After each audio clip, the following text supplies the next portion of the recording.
জাহান্নামে চলে যাবে। ও মা বোনেরা শুনে যান, আপনার জন্য আমি জাহান্নামে যাইতে চাই না রে মা, যাইতে চাই না রে বোন, যাইতে চাই না রে মেয়ে।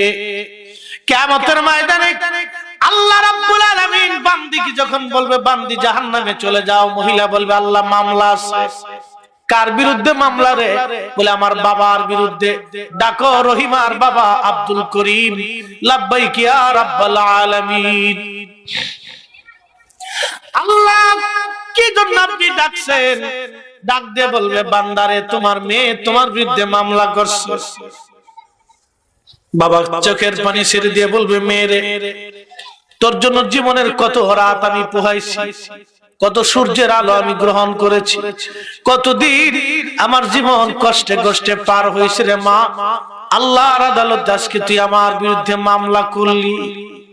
তখন মেয়ে বলবে আব্বা জান আজকে আমি জাহান্নামে চলে যাই বাবা, আমার জীবনের যা যা প্রয়োজন ছিল, কাপড় প্রয়োজন ছিল, পোশাক পরিচ্ছদ প্রয়োজন ছিল, লেখাপড়ার টাকার প্রয়োজন ছিল, বিবাহ শাদী দিয়েছেন, শ্বশুর বাড়ির প্রয়োজন ছিল, জীবনের সব প্রয়োজন আপনি মিটাইছেন আব্বা জান। কোরআন শিখান নাই, নামাজ শিখান নাই আব্বা জান, পর্দা পুশিতা শিখান নাই। যদি আজকে শিখাইতেন গো বাবা, আমি মেয়ে জাহান্নামে যাইতাম না। আব্বা গো আপনার বিরুদ্ধে আমার মামলা, বিচার আল্লাহর কাছে। আল্লাহ বলবো বান্দা তুমি তোমার মেয়ের সাথে জাহান্নামে চলে যাও।